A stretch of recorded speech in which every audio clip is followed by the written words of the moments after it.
Hello aspirants, date இன்னைக்கு 30 June 2021. இன்னையோட த Hindu editorial discussion நம்ம பார்ப்போம். எந்தெந்த ஆர்டிக்கல் நம்ம டிஸ்கஸ் பண்ண போகிறோம் அப்படின்னு நம்ம பார்த்தோன்னா, இன்றைக்கி ஆர்டிக்கலில் நிறைய ஆர்டிகல்ஸ் ரொம்பவே இம்பார்ட்டண்ட்டான ஆர்டிகல்ஸ் அண்ட் சில பாயிண்ட்ஸாக இவ்வளோ பெரிய ஆர்டிகல்ஸாக இருந்தாலும் சில பாயிண்ட்ஸ் தான் இதுலேருந்து டிரைவ் பண்ண முடியுது. ஸோ இன் ஷார்ட் நான் சில ஆர்டிகல்ஸோட க்ரக்ஸ் மட்டும் சொல்கிறேன்.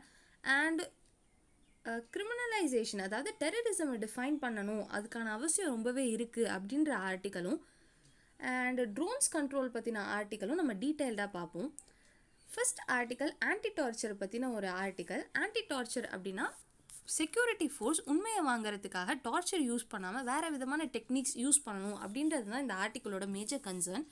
இந்த ஆர்டிக்கல் எதை பற்றி பேசுது அப்படின்னு பார்த்தீங்கன்னா, மெண்டஸ் இவர் வந்து ஒரு யூஎனோட டார்ச்சர் அப்படின்ற ஒரு விஷயத்தை பற்றி ரிசர்ச் பண்ணுற ஒரு ராப்போர்ட்டர். ஸோ மெண்டஸ் என்ன சொல்கிறாரு அப்படின்றத வந்து ரெண்டு பேர் டிஸ்கஸ் பண்ணுறாங்க. இதுதான் கண்டெக்ஸ்ட் ஆஃப் இந்த ஆர்டிக்கல். ஸோ டார்ச்சர் அப்படின்ற ஒரு விஷயத்தை வந்து இந்தியாவில் மட்டும் இல்லை, உலகம் ஃபுல்லாக நிறைய செக்யூரிட்டி ஃபோர்ஸஸ் யூஸ் பண்ணுறாங்க. எதுக்காக யூஸ் பண்ணுறாங்க அப்படின்னு பார்த்தீங்கன்னா, உண்மையை கண்டுபிடிக்கிறதுக்கு ஒரு மெத்தடாகவே டார்ச்சரை யூஸ் பண்ணுறாங்க. ஸோ டார்ச்சர் பண்ணப்படுறது மூலமா என்ன ஆகும் அப்படின்னா, ஒரு விதமான பயத்தை உருவாக்கி, ஸோ இவங்க நம்ம உண்மையை சொன்னால் நம்மளை விட்டுருவாங்க அப்படின்ற ஒரு பயத்தை உருவாக்கி உண்மையை வாங்குறது தான் டார்ச்சரோட பேசிக் ஐடியா. ஸோ டார்ச்சர் வந்து ஒரு பேசிக் இன்டரோகேஷன் டெக்னிக்காகவே வளர்ந்துகிட்டு இருக்கு. அண்ட் வளர்ந்துகிட்டு இருக்கு இல்லை, இது ஹிஸ்டாரிக்கலாகவே எல்லா கல்ச்சர்லேயும் எல்லா கல்ச்சரல் இன்ஸ்டிடியூஷன்ஸ்லேயுமே ஒரு பார்ட்டாகவே உருவாயிருக்கு. ஸோ எல்லா சிவிலைசேஷன்ஸ் நம்ம எடுத்தாலுமே டார்ச்சர் அப்படின்றத ஒரு மெத்தடாக தான் யூஸ் பண்ணியிருக்காங்க. அண்ட் இப்போவுமே நம்ம சொசைட்டி ரொம்ப சிவிலைஸ்டான சொசைட்டின்னு சொல்கிறோம். பட் ஆனால் டார்ச்சர் வந்து இன்டெக்ரல் பார்ட் ஆஃப் எல்லா ஒரு கிரிமினல் ஜஸ்டிஸ் சிஸ்டம்லேயுமே வந்து டார்ச்சர் அப்படின்றத யூஸ் பண்ணப்பட்டுட்டு தான் இருக்குது. ஸோ டார்ச்சர் அப்படின்றதோட டிஃபெக்ட்ஸ்லாம் என்ன அப்படின்னு நம்ம பார்த்தோன்னா, சயின்டிஃபிக்கலாக என்ன சொல்கிறாங்க அப்படின்னா, டார்ச்சர் பண்ணப்படுறது மூலமா ஒருத்தவங்களோட மெமரி தான் லாஸ் ஆகும். ஸோ நீங்கள் உண்மையை வாங்கணுன்றதுக்காக ஒரு விஷயத்தை செய்கிறீங்க, அதனால் உங்களோட பேசிக் மெமரி தான் டிஸ்டர்ப் ஆகும். ஸோ வந்து இது வந்து சயின்டிஃபிக்கலாக ஒரு நல்ல பாசிபிள் மெத்தட் கிடையாது. அண்ட் ஆல்சோ என்ன சொல்கிறாங்க அப்படின்னு பார்த்தீங்கன்னா, மெண்டஸ் ஒரு வந்து ப்ளூ பிரிண்ட் க்ரியேட் பண்ணியிருக்காரு. அவர் வந்து எம்பெரிக்கல் எவிடன்சஸ் அண்ட் நிறைய சயின்டிஃபிக் ஸ்டடீஸ் கண்டக்ட் பண்ணி ஒரு மெத்தடை வந்து கண்டுபிடிக்கிறாரு. அது என்ன மெத்தட் அப்படின்னு பார்த்தீங்கன்னா, சைக்காலஜிஸ்ட் யூஸ் பண்ணி பேச்சுவார்த்தை மூலயமா உண்மையை வாங்குறதுக்கான டெக்னிக்காக இருக்குது. இதில் வந்து அடிக்கிறது கிடையாது, ஃபிசிக்கலாக ஹர்ட் பண்ணுறது இல்லை கிடையாது, அண்ட் சைக்காலஜிக்கலாக ஹர்ட் பண்ணுறது கிடையாது. ஸோ இந்த மாதிரி ஒரு டெக்னிக்கை மெண்டஸ் வந்து உருவாக்கியிருக்காரு. இந்த டெக்னிக்கை இந்தியன் கண்டெக்ஸ்டில் யூஸ் பண்ண முடியாது அப்படின்றது தான் இந்த ஆர்டிக்கலில் டிஸ்கஸ் பண்ணியிருக்காங்க. ஸோ மெண்டஸோட இதை ஏன் யூஸ் பண்ண முடியாது அப்படின்னு பார்த்தீங்கன்னா, இந்தியாவில் டார்ச்சரை வந்து ரொம்ப நாளாகவே யூஸ் பண்ணிகிட்ருக்காங்க. அண்ட் இது வந்து இந்தியாவோட இன்ஸ்டிடியூஷன்ஸில் ரொம்பவே டீப்பாக உள்ளே போயிருக்கு. அண்ட் தேர்ட் டிகிரி மெத்தடை யூஸ் பண்ணக்கூடாது அப்படின்றது வந்து இந்தியாவில் பேசிக்காக லா படி உண்மை. பட் ஆனால் ஸ்டில் வந்து இந்தியன் போலீஸ் சிஸ்டம் டார்ச்சரை வந்து யூஸ் பண்ணிட்டு தான் இருக்காங்க. அண்ட் நிறைய இன்ஸ்டிடியூட்ஸ் லைக் சுப்ரீம் கோர்ட்டாக இருக்கட்டும், ஜட்ஜஸாக இருக்கட்டும், இல்லை நேஷ்னல் ஹியூமன் ரைட்ஸ் கவுன்சிலாக இருக்கட்டும், டார்ச்சர் வந்து ஒரு இன்டெக்ரல் பார்ட் ஆஃப் இந்த சிஸ்டம் இருக்குது. ஸோ இது வந்து ரொம்ப கேஷுவலான விஷயம் அப்படின்றத அக்செப்ட் பண்ணிக்க ஆரம்பிச்சிட்டாங்க.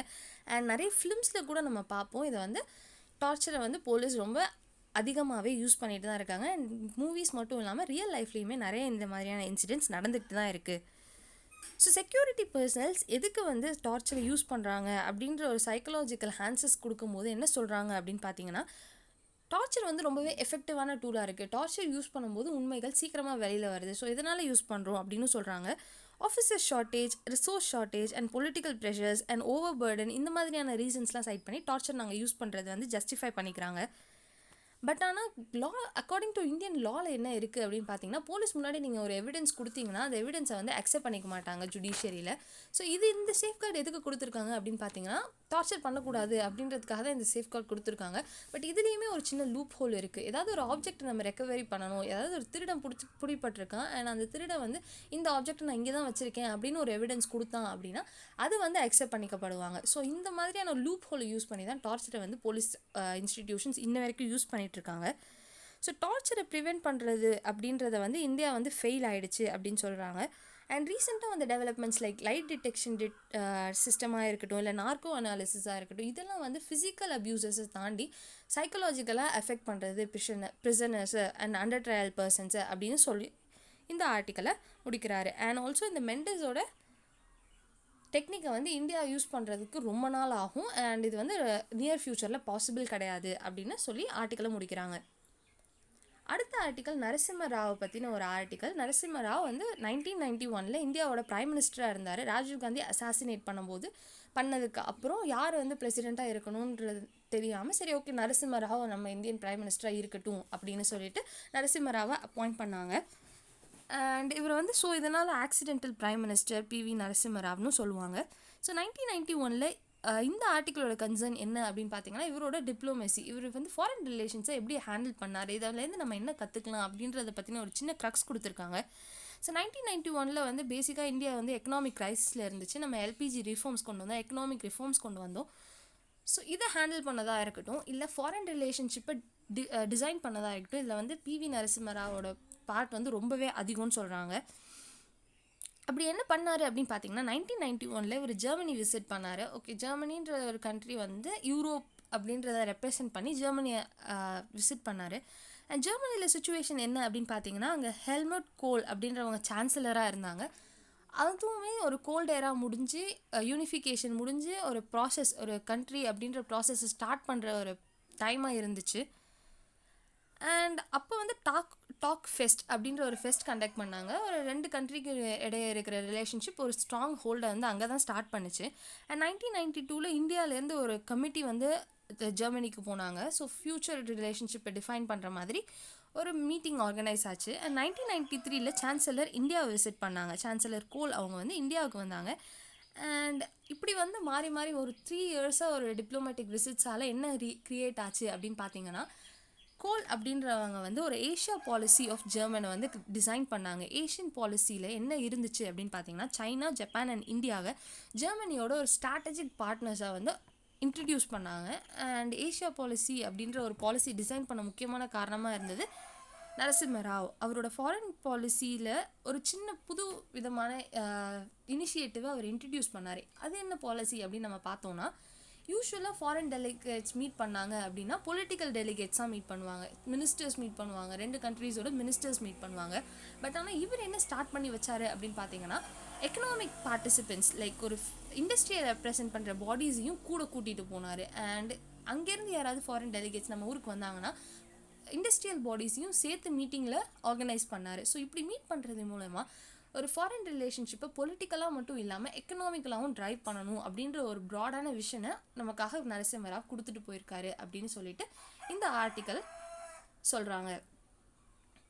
ஸோ அடுத்த ஆர்டிக்கல் நம்ம என்ன பார்க்க போகிறோம் அப்படின்னு பார்த்தீங்கன்னா, டெரரிசம் அப்படின்ற டேர்மை வந்து நம்ம டிஃபைன் பண்ணாமல் விட்டதுனால என்னென்ன பிரச்சனைகள் வந்துட்டுருக்கு. அண்ட் ரீசெண்டான நிறைய ஜட்ஜ்மெண்ட்ஸில் டெரரிசம் அப்படின்ற ஆக்டை வந்து டிஃபைன் பண்ணவே இல்லை இப்போ வரைக்கும். அண்ட் அப்படி வந்து வேகான ஒரு ஸ்டேட்மெண்ட்டை நம்ம விடுறதுனால யார் யாருக்கெல்லாம் ரொம்ப அதிகமான பாதிப்பு ஏற்படுது அப்படின்றத பற்றின ஆர்டிக்கல் தான் இது. ஸோ டெரரிசம் டிஃபைன் பண்ணாததுனால என்ன பிரச்சனை வரும் அப்படின்னு பார்த்தீங்கன்னா, கிரிமினல் ஜஸ்டிஸ் சிஸ்டம் அப்படின்ற ஒரு சிஸ்டம் இருக்குது. அதாவது ஒரு சொசைட்டி ரொம்ப பீஸ்ஃபுல்லாக இருக்கணும் அப்படின்னா அந்த கிரிமினல் ஜஸ்டிஸ் சிஸ்டம் தான் காரணமாக இருக்கும். ஏன்னா யாராவது ஒருத்தவங்க தப்பு பண்ணாங்கன்னா அந்த தப்பை தட்டி கேட்குறதுக்கு ஒரு ஆர்கனைசேஷன் இருக்குது அப்படின்ற பயம் இருக்கும். அப்போ தான் யாருமே தப்பு பண்ண மாட்டாங்க. இதுதான் வந்து ஒரு பேசிக்கான சிஸ்டம். ஸோ இந்த சிஸ்டமில் சில க்ரைம்ஸ், என்னென்ன க்ரைம்ஸ், அது எந்தெந்த ஆக்ட் வந்து க்ரைம்ஸ், எந்தெந்த ஆக்ட் வந்து சாதாரண ஆக்ட்ன்றதை ப்ராப்பராக டிமார்க்கேட் பண்ணால் மட்டும்தான் மற்ற விஷயங்களெல்லாம் கரெக்டாக நடக்கும். ஏன்னா சாதாரணமாக ஒருத்தவங்க ஒரு விஷயம் பண்ணுறாங்க, சாதாரணமாக ஒரு பேர்டை ஹர்ட் பண்ணுறதுக்கும் சாதாரணமாக ஒரு மனுஷனை ஹர்ட் பண்ணுறதுக்குமே வித்தியாசம் இருக்குது. ஸோ வந்து கிளியராக டிஃபைன் பண்ணுறது மூலயமா தான் நம்ம வந்து ஒரு வெல் சிவிலைஸ்டு சொசைட்டியை க்ரியேட் பண்ண முடியும். அண்ட் ஆல்சோ இப்போதைக்கு ரீசெண்டாக என்ன நடந்துகிட்ருக்கு அப்படின்னு பார்த்தீங்கன்னா, நம்மளோட கிரிமினல் லாஸை வந்து நம்ம ரொம்பவே அதிகமாக யூஸ் பண்ணிகிட்ருக்கோம். கவர்மெண்ட் வந்து ரொம்பவே அதிகமாக யூஸ் பண்ணுது. சாதாரண மனுஷங்களோட ஸ்பீச் அண்ட் எக்ஸ்பிரஷன்ஸையுமே அடக்கிறதுக்காகவும் கவர்மெண்ட் வந்து இதை யூஸ் பண்ணுறாங்க. இது ஏன் அப்படி யூஸ் பண்ணுறாங்க அப்படின்னு பார்த்தீங்கன்னா, ப்ராப்பரான டெஃபினேஷன் இல்லாததுனால தான். So acts like TADA and UAPA இந்த மாதிரியான ஆக்ட். தடா ஆக்ட் என்ன அப்படின்னு பார்த்தீங்கன்னா, terrorist and disruptive activities prevention act and unlawful activities prevention act of 1967. இந்த மாதிரியான ஆக்ட்ஸ் எல்லாம் வந்து சாதாரண ஆக்டிவிட்டி, சாதாரண க்ரைம்ஸ்க்கான ஆக்ட்ஸ் கிடையாது. இதெல்லாம் டெரரிஸ்ட் ஆக்ட்க்கான க்ரைம். ஸோ சாதாரண க்ரைம்ஸ் அண்ட் டெரரிஸ்ட் ஆக்ட் இது ரெண்டுத்துக்குமே ரொம்ப நிறைய வித்தியாசம் இருக்குது. ஸோ இதை டிஃபைன் பண்ண வேண்டியதுக்கான அவசியம் இருக்குது. எங்கெங்கெல்லாம் இந்த மாதிரியான ஆக்ட்ஸ் வந்து மிஸ்யூஸ் பண்ணப்பட்டிருக்கு அப்படின்னு பார்த்தீங்கன்னா, 2015 2019 அரௌண்ட் 7000 பேர் வந்து UAPA அது அந்த லாக்கு கீழே அரெஸ்ட் பண்ணப்பட்டிருக்காங்க. பட் அதில் வந்து 155 மெம்பர்ஸ் மட்டும்தான் கன்விக்ட் பண்ணப்பட்டிருக்காங்க. மற்ற எல்லாருமே வந்து அக்யூஸ் பண்ணி அரெஸ்ட் பண்ணப்பட்டிருக்காங்க. ஸோ இது வந்து பேசிக்காக என்ன காட்டுது அப்படின்னா இந்த மாதிரியான லாஸ் வந்து மிஸ்யூஸ் பண்ணப்படுது அப்படின்னு தான் காட்டுறாங்க. அண்ட் ஆல்சோ காங்கிரஸ் கவர்மெண்ட்டில் என்ன ஆச்சு அப்படின்னு பார்த்தீங்கன்னா தடா லா இருந்துச்சு. அந்த தடா லா படி அரவுண்ட் 67,000 மெம்பர்ஸ் அரெஸ்ட் பண்ணப்பட்டிருக்காங்க. அதில் ஒன்லி 725 மெம்பர்ஸ் தான் கன்விக்ட் பண்ணப்பட்டிருக்காங்க. இந்த ரேஷியோ அதை விட ரொம்பவே அதிகமாக இருக்குது. ஸோ என்னென்ன ஜட்மெண்ட்ஸ் வந்திருக்கு அப்படின்னு நம்ம பார்த்தோம்னா சுப்ரீம் கோர்ட் 1994 கத்தார் சிங் அந்த கேஸில் என்ன சொல்லியிருக்காங்க அப்படின்னு பார்த்தீங்கன்னா தடா வந்து ஒரு பர்சனை டெரரிஸ்ட் அப்படின்னு ஆர்கனைஸ் மென்ஷன் பண்ணாங்க அப்படின்னா அவங்களால வந்து பெயில் வாங்க முடியாது அப்படின்ற மாதிரியான ப்ரொவிஷன்ஸ் தடாவில் இருந்துச்சு. பட் ஆனால் தடா ஆக்ட் வந்து இப்போ வந்து ஆப்ரேஷனில் இல்லை. ஸோ தடா ஆக்ட் அப்படின்ற ஆக்ட் வந்து டெரரிசமை கண்ட்ரோல் பண்ணுறதுக்காக கொண்டு வரப்படலை. பட் ஆனால் மக்களோட சிவில் ரைட்ஸை கண்ட்ரோல் பண்ணுறதுக்காக யூஸ் பண்ணப்பட்டுருக்கு அப்படின்னு ஆத்தர் சொல்கிறாரு. ஸோ ரீசெண்டாக ஆசிஃப் இக்பால் தானா இவங்களை வந்து ரிலீஸ் பண்ணியிருக்காங்க ஜூன் 15 அன்னைக்கு. ஸோ இவங்க வந்து சிட்டிசன்ஷிப் அமெண்ட்மெண்ட் ஆக்டில் ப்ரொடெஸ்ட் பண்ண ஸ்டூடெண்ட்ஸில் ஒருத்தவங்க. ஸோ இதுலேருந்து என்ன தெரியுது அப்படின்னு பார்த்தீங்கன்னா இந்த மாதிரியான டெரரிசம் அப்படின்ற வார்த்தையை வந்து நம்ம ப்ராப்பராக டிஃபைன் பண்ணிட்டோம் அப்படின்னா இந்த மாதிரியான கிராஸ் மிஸ்யூஸ் வந்து நடக்காது. அண்ட் வேர்ல்டு சரி ஓகே இந்தியாவில் டெஃபினேஷன் இல்லை, குளோபல் லெவலில் டெஃபினேஷன் இருக்கா அப்படின்னு நம்ம பார்த்தோன்னா குளோபல் லெவல்லையும் கிடையாது. யூஎன் வந்து 50 இயர்ஸாக டெரரிசம் அப்படின்ற வார்த்தையை டிஃபைன் பண்ணுறதுக்காக ஒரு கமிட்டி ஆர்கனைஸ் பண்ணி ஒர்க் பண்ணிட்டு இருக்காங்க. இப்போ வரைக்கும் ஒரு டெஃபினேஷனாக ப்ராப்பராக அவங்க ரிலீஸ் பண்ணலை. அண்ட் தடா அண்ட் யூஏபிஏ ஆக்டாவது இந்த டெரரிசம் அப்படின்ற வார்த்தையை வந்து டிஃபைன் பண்ணுதா அப்படின்னு பார்த்தீங்கன்னா கிடையாது. ஸோ இந்த ஆக்ட்லேயுமே ப்ராப்பரான டெஃபினேஷன்ஸ் கிடையாது. ஸோ யூஏபிஏ ஆக்டில் வந்து ஒரு டெரரிஸ்ட் ஆக்டை வந்து டிஃபைன் பண்ணியிருக்காங்க. அது எப்படி இருக்குன்னு நம்ம பார்த்தோன்னா இந்த ஒரு act unity integrity and security and sovereignty of இந்தியாவை அஃபெக்ட் பண்ணுதோ அண்ட் ஆல்சோ மக்கள் மத்தியில் ஒரு பயத்தை க்ரியேட் பண்ணுதோ அந்த ஆக்டை வந்து டெரரிஸ்ட் ஆக்ட் அப்படின்னு சொல்கிறாங்க. ஸோ பேசிக்காக இது நீங்கள் பார்த்தீங்க அப்படின்னா ஒரு பாம்பு போடுற ஆக்டிவிட்டியாக இருக்கட்டும் அதுவும் மக்கள் மத்தியில் பயத்தை உண்டாக்கும். சாதாரண ஒரு 144 இருக்கட்டும் இதுவுமே மக்கள் மத்தியில் ஒரு பயத்தை உருவாக்கும். ஸோ இது ரெண்டுத்துக்குமே இந்த டெஃபினிஷன் வந்து அப்ளை ஆகும். ஸோ என்ன நீங்கள் சொல்ல வரீங்க அப்படின்றத சுப்ரீம் கோர்ட் கேட்டிருக்காங்க.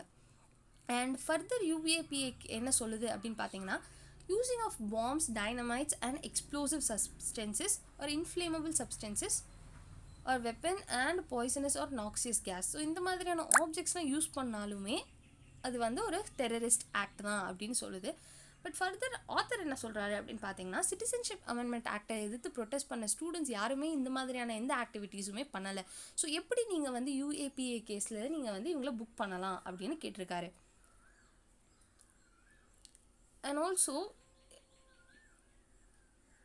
யக்பாக் அப்துல் ரஹ்மாஸ் மேனன் இந்த கேஸில் 2013 சுப்ரீம் கோர்ட் என்ன சொல்லியிருக்காங்க அப்படின்னு பார்த்தீங்கன்னா ஒரு அசாசினேஷன் இல்லைனா kidnapping, airline hijacks, car bombs, explosions, mailing of dangerous material, use of chemical, biological, nuclear weapons இது எல்லாமே ஒரு டெரரிஸ்ட் ஆக்ட் தான் சுப்ரீம் கோர்ட் சொல்லியிருக்காங்க. ஸோ இந்த மாதிரியான ஆக்ட்லேயுமே சிஏஏ ப்ரொடெஸ்ட் வரல. ஸோ என்ன சொல்ல வராங்க அப்படின்னு நம்ம பார்த்தோம் அப்படின்னா டெரரிஸ்ட் ஆக்டுக்கான ப்ராப்பரான டெஃபினிஷன் இல்லாததுனால வேரியஸ் இன்ஸ்டிடியூட்ஸ் அதாவது நிறைய இன்ஸ்டிடியூஷன்ஸ் லைக் சுப்ரீம் கோர்ட்டே நிறைய ஜட்ஜ்மெண்ட்ஸில் டிஃப்ரெண்ட்டான இன்டர்பிரிட்டேஷன் டெரரிஸ்ட் ஆக்டுக்கு கொடுத்துருக்காங்க. ஸோ ஒரு இதில் என்ன சொல்லியிருக்காங்க எக்ஸ்ப்ளோஷன்ஸ் யூஸ் பண்ணுறது, இன்னொரு விஷயத்தில் ஒரு சைக்கலாஜிக்கல் எஃபெக்ட் ரொம்ப நாள் இருக்கிற ஒரு சைக்கலாஜிக்கல் எஃபெக்டை உருவாக்குச்சு அப்படின்னா அது வந்து ஒரு டெரரிஸ்ட் ஆக்ட். ஒரு சொசைட்டியே பயமுறுத்துச்சு ரொம்ப நாள் லாங் டேர்ம் எஃபெக்டை வந்து ஒரு சொசைட்டி மேலே உருவாக்குச்சு அப்படின்னா அது வந்து டெரரிஸ்ட் ஆக்ட் அப்படின்னு சொல்லியிருக்காங்க. ஸோ இந்த மாதிரி நிறைய ஜட்ஜ்மெண்ட்ஸில் சுப்ரீம் கோர்ட் டெரரிசமை இன்டர்பிரேட் பண்ண ட்ரை பண்ணியிருக்காங்க. பட் ஆனால் இதுக்கான ப்ராடான ஒரு டெஃபினேஷன் இன்னைக்கு வரைக்கும் கவர்மெண்ட் கிட்டே இல்லை அப்படின்றது தான் உண்மை. ஈவன் ராஜீவ்காந்தி அசாசினேஷன் கேஸில் கம்பேர் பண்ணுறாங்க. இதில் வந்து நளினி அவங்கன்றவங்க வந்து ஒரு 25 பேரை கொலை பண்ணியிருக்காங்க ராஜீவ்காந்தியோட சேர்த்து. பட் ஆனால் இது வந்து மக்களை பயமுறுத்துகிற மாதிரி எந்த விதமான ஆக்டுமே இதில் இல்லை. ஸோ இவங்களை எப்படி நீங்கள் தடாக்கு கீழே புக் பண்ணியிருக்கலாம் அப்படின்னும் சுப்ரீம் கோர்ட் 1999 கேட்டிருக்கு. And law and order, public order and security of states அப்படின்றது எப்படி இருக்கும் அப்படின்னு பார்த்தீங்கன்னா ஒரு 3 கான்சென்ட்ரிக் சர்க்கிள்ஸாக இருக்கும். ஸோ லா அண்ட் ஆர்டர்ன்றது சின்ன வட்டமாக இருக்கும் அண்ட் பப்ளிக் ஆர்டர் ரொம்ப பெருசு அண்ட் செக்யூரிட்டி ஆஃப் ஸ்டேட் வந்து ரொம்பவே பெரிய கான்செப்ட்.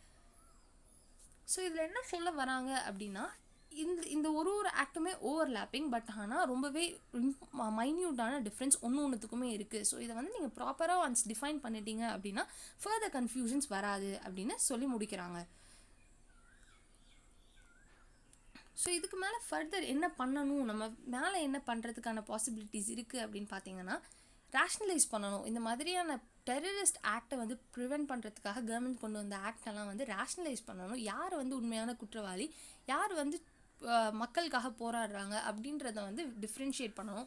ஏன் அப்படின்னு பார்த்தீங்கன்னா, ஒரு ரெவல்யூஷனரி மூமெண்ட் நடக்குது, அவங்களோட ரைட்ஸ்க்காக ப்ரொடெக்ட் பண்ணுறாங்க அப்படின்னா அவங்க பக்கத்தில் ஒரு நியாயம் இருக்கிறதுக்கும் வாய்ப்பு இருக்குது. அதை கேட்குறதுக்கும் கவர்மெண்ட் வந்து ஒரு ஆப்பர்ச்சுனிட்டி கொடுக்கணும்.